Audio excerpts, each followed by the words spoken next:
നമസ്കാരം. മനുഷ്യ സ്നേഹത്തിന്റെ മുഖം മൂടി അണിഞ്ഞ് രാജ്യത്ത് വിധ്വംസക പ്രവർത്തനങ്ങളിൽ ഏർപ്പെടുകയും നിരപരാധികളെ കൊന്നൊടുക്കുകയും ചെയ്യുന്നവരാണ് മാവോയിസ്റ്റുകൾ. അസംഘടിത അധസ്ഥിത ജനവിഭാഗങ്ങളുടെ രക്ഷകരായി പ്രത്യക്ഷപ്പെടുന്ന ഇക്കൂട്ടർ ചൈന പോലുള്ള ശത്രു രാജ്യങ്ങളിൽ നിന്ന് ആയുധവും പണവും സ്വീകരിച്ചാണ് അക്രമങ്ങൾ നടത്തുന്നത്.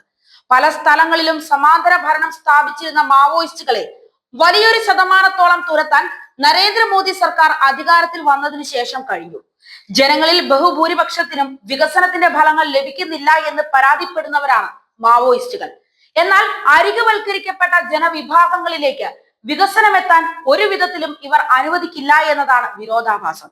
റോഡുകളും പാലങ്ങളും ഒക്കെ തകർത്ത് വനവാസി ജനവിഭാഗങ്ങളെ ബന്ദികളെ പോലെയാക്കി ഇടത് ഭീകരവാഴ്ച അടിച്ചേൽപ്പിക്കുകയാണിവർ. അയൽ രാജ്യമായ നേപ്പാളിൽ മാവോയിസ്റ്റുകൾ അധികാരത്തിൽ വന്നതോടെ ഭാരതത്തിൽ ഇടത് ഭീകരത ശക്തിപ്പെടുകയുണ്ടായി.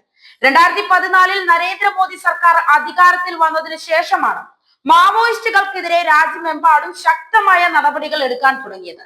ഇത് വിജയം കാണുന്നു എന്ന തിരിച്ചറിവാണ് മാവോയിസ്റ്റുകൾ കൂട്ടത്തോടെ കീഴടങ്ങാൻ കാരണമായത്.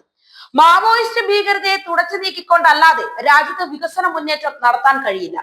രാഷ്ട്രത്തിന്റെ ഐക്യവും അഖണ്ഡതയും നിലനിർത്താനും മാവോയിസ്റ്റുകളെ അമർച്ച ചെയ്യേണ്ടതുണ്ട്. കോൺഗ്രസ് നേതൃത്വം നൽകിയ കേന്ദ്രത്തിലെ UPA ഭരണകാലത്ത് രാജ്യവ്യാപകമായി തന്നെ മാവോയിസ്റ്റ് ഭീകരവാദം തഴച്ചു വളർന്നു. ഇതിനെ അടിച്ചമർത്തുന്നതിന് പകരം അന്ന് ചില കേന്ദ്ര മന്ത്രിമാർ തന്നെ മാവോയിസ്റ്റ് അനുകൂല നിലപാടെടുത്തു. സോണിയ നേതൃത്വം നൽകിയ സൂപ്പർ ക്യാബിനറ്റായ ദേശീയ ഉപദേശക സമിതിയിലെ പലരും മാവോയിസ്റ്റ് അനുഭാവികളായിരുന്നു.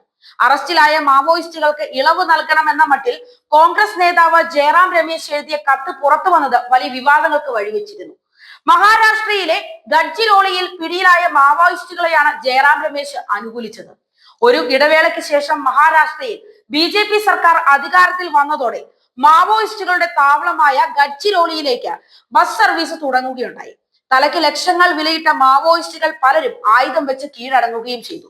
ഛത്തീസ്ഗഡിൽ 2023 മുഖ്യമന്ത്രി വിഷ്ണുദേവ് സായിയുടെ നേതൃത്വത്തിൽ BJP സർക്കാർ അധികാരത്തിൽ തിരിച്ചെത്തിയതോടെയാണ് മാവോയിസ്റ്റുകൾക്കെതിരായ നടപടികൾ ശക്തമാക്കിയത്. അവരുടെ നീക്കങ്ങൾ മനസ്സിലാക്കുക മാത്രമല്ല, അവരെ പിന്തുടർന്ന് വധിക്കുന്നതിനും സുരക്ഷാ സേനകൾ തയ്യാറായി. പോലീസ് സ്ക്വാഡുകൾ സത്വര നടപടി സ്വീകരിച്ചത് മാവോയിസ്റ്റ് വിരുദ്ധ വേട്ടയ്ക്ക് ആക്കം കൂട്ടി. ഈ വർഷം വിവിധ ഏറ്റുമുട്ടലുകളിൽ 81 മാവോയിസ്റ്റുകളും കൊല്ലപ്പെട്ടു. കഴിഞ്ഞ വർഷം 216 മാവോയിസ്റ്റുകളെയാണ് വധിച്ചത്. 2026 മാർച്ച് മാസത്തോടെ രാജ്യത്ത് നിന്ന് മാവോയിസ്റ്റുകളെ തുടച്ചു നീക്കണമെന്നാണ് കേന്ദ്ര ആഭ്യന്തരമന്ത്രി അമിത്ഷാ പറഞ്ഞിരിക്കുന്നത്. അതുകൊണ്ട് തന്നെ ഇനി ഏതൊക്കെ രാഷ്ട്രീയ പാർട്ടികൾ ഒത്താശ ചെയ്താലും മാവോയിസ്റ്റുകളെ ഇന്ത്യയിൽ നിന്ന് തുടച്ചു നീക്കുക തന്നെ ചെയ്യും.